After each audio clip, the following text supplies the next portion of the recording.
Hey guys, welcome back to Elemental Cartomancy. It's Chris here and I'm coming back to you today with a wee tag response to my good friend Masha over at Musings by Masha. This is hashtag my favourites in Tarot 2020. Now I'm going to do most of the categories that Masha had done in her live last night. I've got 14 out of 16, or about 14 out of 17 really if you count the Maison Song category. I'm going to do basically my deck of the year instead of my favourite Maison song because I only actually have one Maison song, and it features in this anyway. So the other ones that I'm dropping in this are my favourite collage tarot, because I don't think, unless I'm very much mistaken, I don't think I own a collage tarot deck. The art style doesn't really tend to appeal to me, to be honest. But you know, they say never. And what is the other one that I have missed out? Oh, I can't remember, but I'll let you know as I come to it. So, category number 1 is your favourite pocket or travel size. And my favourite for this one is the Francois Heri 1730. This was gifted to me very kindly, and to be honest with you, I don't actually know who it was that gifted it to me. They sent it to one of my friends, and this friend sent it as well as another deck on to me, and you know, it was gifted to me anonymously basically. So really kind. I've got Jupiter and actually I was going to say I've got Jupiter and Juno out at the front, but that's not true. The reason I thought that is because at the Marseille meetup on Saturday, which was yesterday, we were talking about Juno and Jupiter. So yeah, this is my favourite pocket. I think this might be one of the only kind of pocket sized decks that I have. So it's a Besançon style Marseille. It has Jupiter and Juno. I just really like the art style. It's so, you need to be conscious of actually placing things onto the camera, as always. Yeah, the art style in this is really appeals to me. I really enjoyed when I was looking through this deck at first, because there's wee quirks in it that I was kind of quite excited to find, because I'm a bit of a geek like that. So this is my favourite pocket sized. The next category is my most beautiful tarot deck, and I'm gonna taking these out and putting them away as I go here, so forgive me, I'll be as quick as I can in between times. What I think is my most beautiful tarot deck would be my everyday Enchantment. The colours on this are so vivid. It's really kind of a really inclusive deck, which I think makes it all the more beautiful. I love the art style. I really like so I've modded this one. I've trimmed the borders off and I've edged it in red, and for me personally that kind of adds to the beauty of it. I think especially the trimming of it just really kind of opens up the images for me anyway. Oh, and you can't see that. So yeah, Everyday Enchantment I would say is my most beautiful tarot deck at all, but certainly of 2020. Next category is my most unique / standalone, and I've picked this particular deck because of this, you know, the standaloneness isn't a word, but the kind of uniqueness of the system, and that is the MARSEILLE. This isn't one that I got in 2020, so I suppose I'm cheating here, but it's certainly one that I've worked with most in 2020. So just when I say it's unique, it kind of tends to, I think they're all upside down. Yep, it's taking me a good couple of minutes to notice that. I think of this personally as an illustrated Marseille, but I think in the book it kind of refers to itself as like a kind of mash together of Marseille, Thoth and RWS. So from that point of view it is quite unique. It doesn't follow any one system, it's more of a kind of melding together, which is, to be fair, is how I like to read. I like to read as a kind of mash-up of, well, not really Thoth, but Marseille and RWS, and a bit of Intuitive as well. So this deck suits me really quite well. This is another one that I've modded. I've kind of edged it in black, and first edition had the big borders around it, so I've taken them off. The next category is nature-based or animal deck. Now I do have the Wild Unknown Animal Spirit, and that's definitely my favourite animal deck. But I'm about to send everything flying here.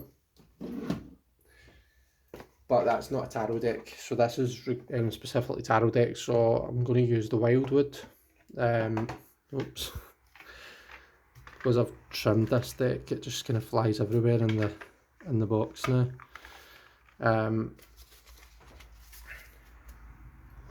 So again, just the images, the court cards are all, well, yeah, the court cards are all animals, I think, unless I'm very much mistaken.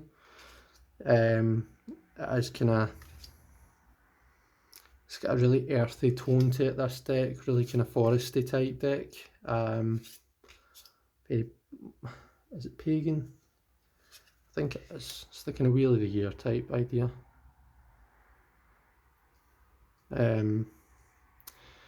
really like it trimmed, as in I like the kind of fronts, the images trimmed. I'm not so keen on what it's done to the backs. I've been left with this, you know, this white line along the bottom. And it's not my best job, to be honest. It's like, whoops, they're all kind of uneven and stuff. They all kind of fall apart. But yeah, you know, I'm not one of these people that kind of puts the cards face down. Well, usually I'm not. So that doesn't really matter.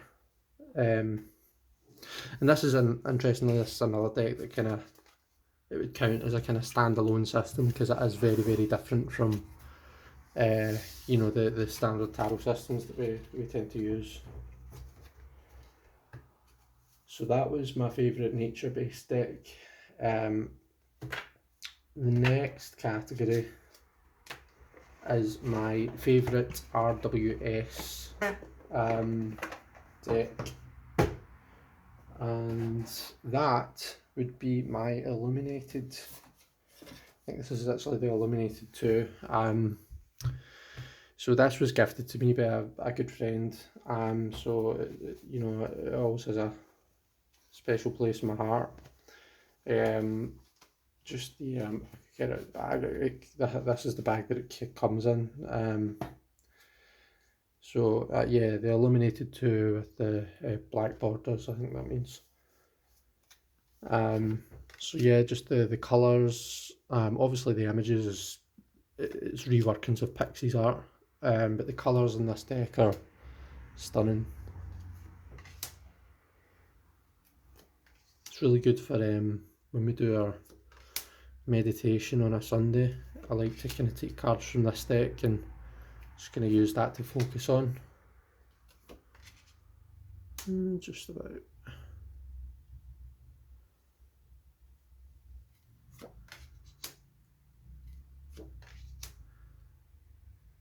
Just the kind of aura, you get this aura from the cards, it's just really, really nice. So, favourite RWS. The next one is my favourite Whimsical deck. Now, some might disagree with me over whether this is whimsical. I think this is where opinion really kind of comes into it. I've selected, I'm struggling to get these back into this properly. I've selected the Deviant Moon for this category. I think the Deviant Moon is quite whimsical. I've got the borderless edition. This was a gift from my partner. I pulled the box apart there. For Christmas a few years ago. So again, this isn't strictly speaking 2020, I suppose. But it's one that I've worked with mostly in 2020. When you read the guidebook, I've got the kind of, let's see if I've got it here, the big guidebook for this deck. It kind of brings out the whimsicalness, I was going to say, the whimsy in it. I really love what it says, like about the fool, about how he's like just prancing through the streets, doesn't care what anyone thinks of him. There he's there actually, there we go. So you can see he's just kind of dancing through the streets in his kind of nightwear. He's, well, not quite, he's ankle deep in water. There's piranha type fish kind of jumping up and biting him, and he just doesn't care. He doesn't care what they're doing, he doesn't care what anyone else thinks of him. He's really kind of, he's just kind of goes by his own rules type thing. Yeah, so that would be my favourite whimsical type deck.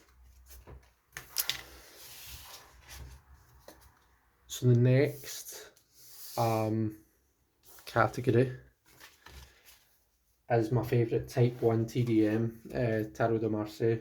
Now, before last night, I'll admit that I really didn't know the difference between type 1 and type 2, and today I've watched MASCHA'S video on the subject matter. And her, I can't remember what the playlist is called, but if you go to MASCHA'S playlist, playlists on her channel, there's one that's something about geeking out about Marseille or something like that. And one of them is, she basically takes you through 2 decks, and well, 3 really, but she takes you through and points out the differences between the type 1 and type 2. So that was really helpful for me. Now, in truth, I probably don't really have a type 1. The closest that I have to it would be my Trionfi Della Luna. And to be honest, this is more a kind of system unto itself. But this is one of my favourite decks anyway, so I would definitely say this is my favourite type 1. So why am I saying this is type 1? Let's just remind myself. So the Hierophant's staff hasn't got the kind of triple cross on it. I'm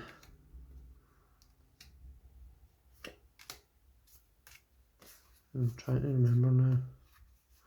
There's the Devil's Belly. It has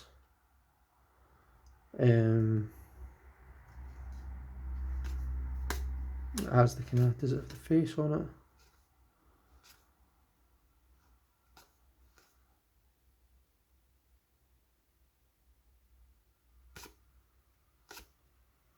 It's not very helpful, I'm doing that off camera. Usually as well, one of the things that goes by is, you know, the Cupid and the Lovers, but obviously we don't have that here, so that's why I say it's kind of mostly a system unto itself. But if you were going to slot it into a particular category, from what I know, it would be the type 1. So there you go, the Devil. It's got the you know, the face on its belly. There was something else, I think it was the moon, the way the moon's facing in this, I think, because the moon faces to the left. It's probably, there will be other kind of distinctions as well. I think like the Chariot, for example, the Chariot card is totally different in this. It doesn't actually have the Chariot doesn't actually have any kind of plaque on it. So there you go, the moon is facing off to the left in this, which I think is characteristic of type 1. And yeah, that's what I mean. So the chariot, it doesn't, normally the chariot in TDM faces out and there's like a kind of plaque thing here, and I think type 1 tends not to put anything on the plaque and type 2 tends to put the initials of the creator on the plaque, so that's one of the ways that you can tell. So yeah, that's what I've selected as my type 1 because it's the closest I've got.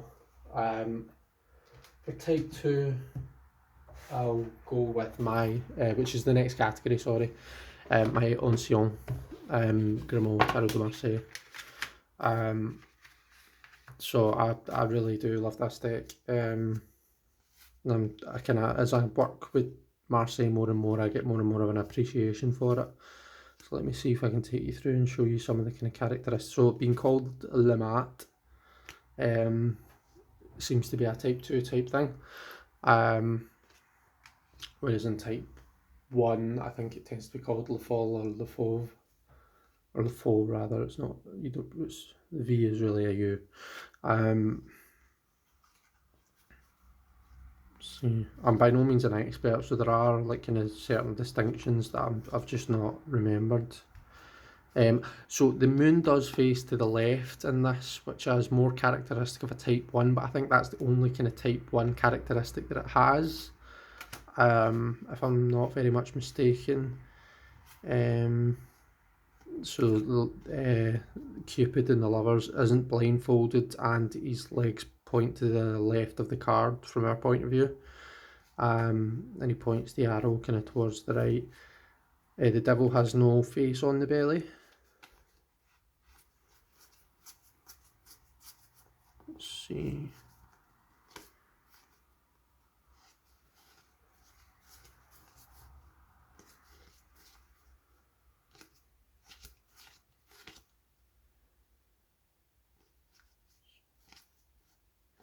You can see the chariot's got the initials on the plaque in the front of it, so that's characteristic of type 2.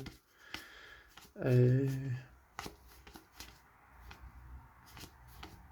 should really have had these ready, but it was really kind of, because there were so many decks, like I've got 14 decks to look out for it, I thought, you know what, I'm just going to do it organically.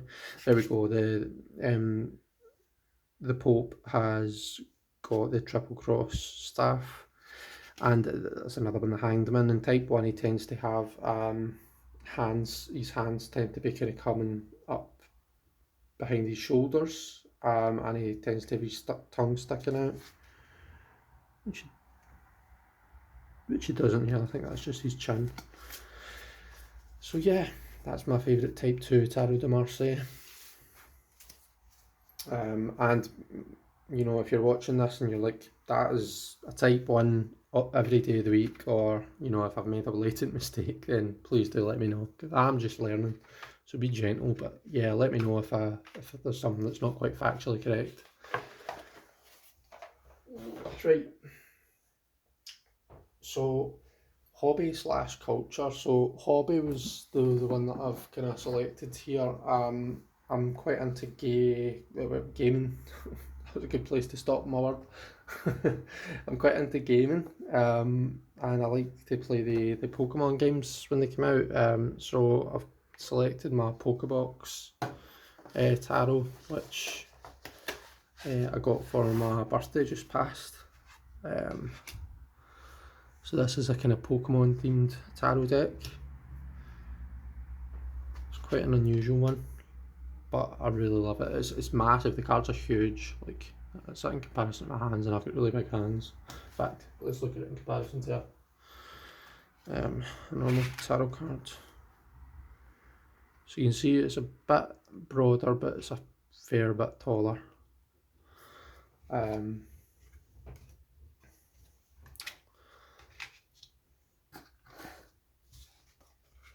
So yeah, what I really like, that's not just because there's Pokemon on it, but the creators have really put a lot of thought into the makeup of the cards and what Pokemon they're selecting for each card, because like for example, I'm sure that's called Keldeo in the full, and Keldeo is very much a kind of novice who's kind of looking to prove themselves and is very kind of enthusiastic and eager.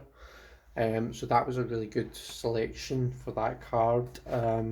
Let's see, we've got I know for the Hanged Man you've got Inky, who evolves. You evolve Inky by turning your you know, your device, your DS or whatever it is you're playing it on, upside down.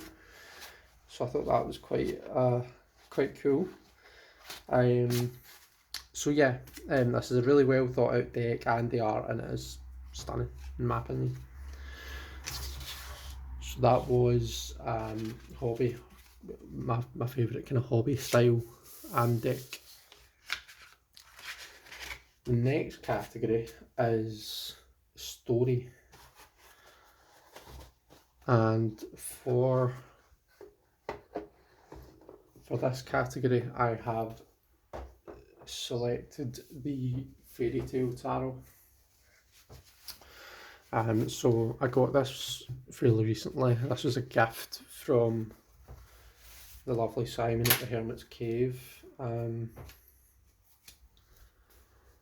I do have to confess, I'm still kind of getting over my fear of working with it. I know, you know, how rare this deck is, and how valuable it is, and it's kind of like, when I use a deck, I like to kind of riffle shuffle and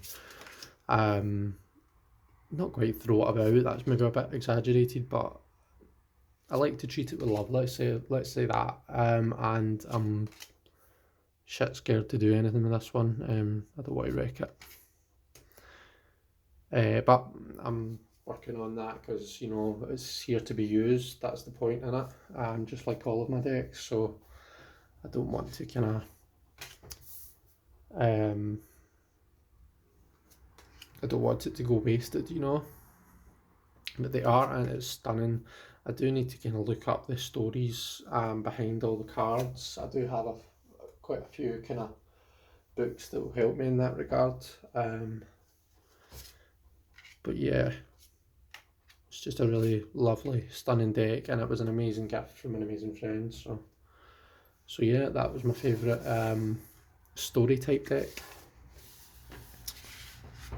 The next one is cardstock and deck production kind of value. I'm going to have to lean over you to get this one, because it's on a shelf kind of down there, so bear with me while I do that. But I had a good think about this one, because to be honest with you, I don't think I'm really much of a cardstock snob. In honesty, cardstock is not one of the things that really it's not one of the things that really bothers me, to be honest with you. But if I was asked, then I would probably say the Wild Unknown, because the cards just seem to have this luxurious feel to them. It's kind of like the same feel as, I think, the Everyday Enchantment. Obviously I've used this one for my Most Beautiful, and I had to trim that down to get it to be a manageable size, so I would probably say the Wild Unknown. It shuffles really nicely. Whoops. Both overhand and, see, I'm amassing a pile here, so I'm a pile of decks. And riffles nicely too.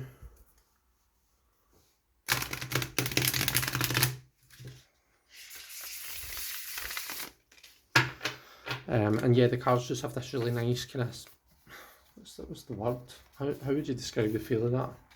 Don't really know, but it's akin to the Everyday Enchantment, so anyone who's got that and not this will know what I mean.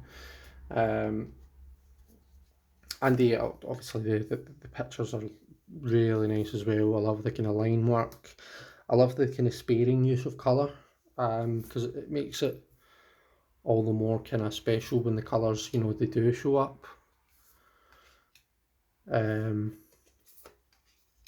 So yeah, that's my favourite in terms of cardstock and production value and all that kind of thing. Okay. The next category is my favourite modern style deck. and I didn't have to think very hard for this one. My favourite modern style deck is the Urban Tarot. Again, this is another one that's been very recently acquired. I bought this, was it last week or the week before? It was Trans Awareness Week. And the person who made this deck was trans, so I wanted to mark the weeks by buying a product that was made by someone who is transgender.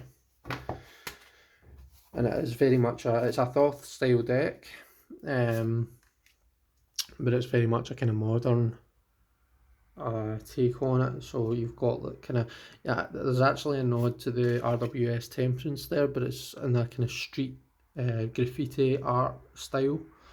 The typical all pips that are coming up here.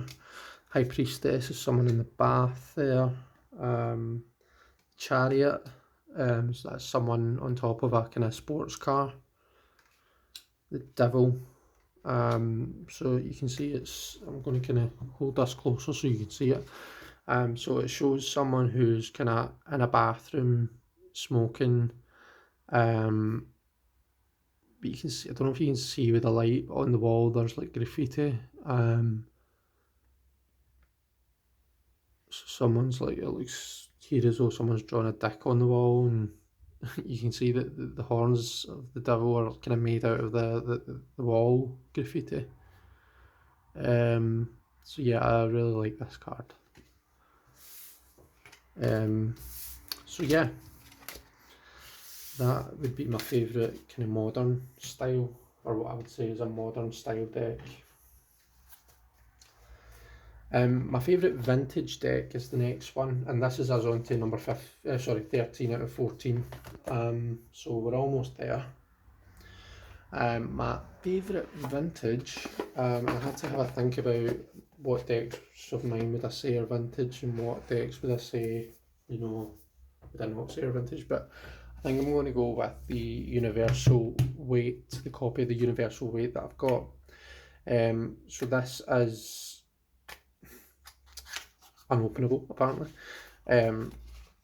This is quite an early on copy of it, I believe. The backs for me are just solid dark navy blue, whereas I think most copies have got the yellow stars on them. The colours appear to be a bit paler than you usually tend to see. So yeah, this is obviously, it's just your standard RWS. It's Pixies art, but it's been recoloured by Mary Hanson Roberts, I believe, who did the Hanson Roberts tarot. So that's my favourite vintage deck, and my final category is my deck of the year, which no one is going to be surprised by. That would be the Light Seers. My soul deck, my favourite. I did get this year, got this I think about March, April kind of time, and it's by far the deck that I've worked with the most this year, I would say. I love everything about it, the colours, the images. I've edged it in green because this was the mass market edition. Yeah, just everything. It's amazing. I love it. This is nothing that, this is not news to anyone. Everyone's heard me saying this before. But yeah, the Light Seers. So that's us, guys. That is my my favourites in Tarot 2020. I hope that this was fun for everyone. If you did enjoy it, then please go over and check out MASCHA'S original video. It was a live, but it was really kind of, it'll be fun to watch back. You'll enjoy seeing all her choices, and you know, you'll be able to kind of catch, if you look at the live chat and catch up chat, you'll be able to see what everyone was saying. We had a pretty good time, and yeah, please do a response to this as well if you enjoy it. It's one of the kind of easier ones to do, I would say. I did go through and plan out what decks I was going to use, but it didn't take me long. So yeah, this was a really fun tag to do. So thanks to Masha for that, and I look forward to seeing everyone else's. So yeah, I'll leave you there, guys, and thank you very much for watching, and take care, everyone. Bye bye.